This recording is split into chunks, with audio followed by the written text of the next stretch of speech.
தேசிய நல்லாசிரியர் விருது பெற்ற உடுமலை அரசு பள்ளி ஆசிரியை வி விஜயலட்சுமி இந்த விருதை மாணவ செல்வங்களுக்கும் ஆசிரியர் தினம் கொண்டாடும் அனைத்து ஆசிரியர்களுக்கும் சமர்ப்பிப்பதாக தெரிவித்தார். மேலும் வருங்காலத்தில் தமிழகத்திலிருந்து பிற ஆசிரியர்களும் இந்த விருதை பெற வேண்டும் என விருப்பம் தெரிவித்த அவர், தமிழகத்தை பொறுத்தவரை மாநில வழி கல்வி திட்டத்தில் பயிலும் மாணவர்கள் தங்கள் தாய்மொழியில் படிப்பதால் பாடங்களை துல்லியமாக புரிந்து கொள்வதாக தெரிவித்தார். திருப்பூர் மாவட்டம் உடுமலைப்பேட்டை பாரதியார் நூற்றாண்டு அரசு பெண்கள் மேல்நிலைப்பள்ளி தமிழ்நாட்டிலிருந்து இன்று தேசிய விருதுக்கு தேர்ந்தெடுக்கப்பட்டு இந்த ஆசிரியர் தினமான இன்று தேசிய விருதை பெற்றிருப்பதில் பெருமகிழ்ச்சி அடைகிறேன். இந்த விருதுக்கு சொந்தக்காரர்கள் என் மாணவ செல்வங்களும் என்னுடைய ஆசிரியர் பணியுமே. கடந்த 27 வருடங்களாக என்னுடைய ஆசிரியர் பணியில் அயராது பாடுபட்டதற்கு கிடைத்த ஒரு பரிசு என்று கூறலாம். இந்த பரிசினை என்னுடைய மாணவ செல்வங்களுக்கும் என்னை தேர்ந்தெடுத்த மாநில அரசுக்கும் மத்திய அரசுக்கும் இந்த நேரத்தில் நன்றிகளை தெரிவித்துக் கொள்கிறேன்.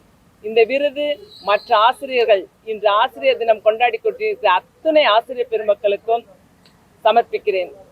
வருங்காலத்தில் ஆசிரியர் பெருமக்கள் இது போன்ற புதுமையான கற்றலில் புதுமை படைத்து வெற்றி பெற வாழ்த்துகிறேன். நம்முடைய தமிழ்நாட்டுடைய அரசு மாநில வழி கல்வியுடைய கட்டமைப்பு எப்படி இருக்கு? புதிய கல்விக் கொள்கை அப்படின்றதுலாம் ஒரு எதிர்மறையான விமர்சனங்கள் இருந்த நிலையில நம்முடைய மாநில கல்விக் கொள்கையுடைய கட்டமைப்பு எப்படி இருக்கு? அதோடைய பலன்கள் எப்படி மாணவர்களுக்கு? தமிழக அரசை பொறுத்தளவுல தமிழக மாநில கல்விக் கொள்கை மாணவர்களின் திறனை பொறுத்தளவுதான் அமைந்துள்ளது.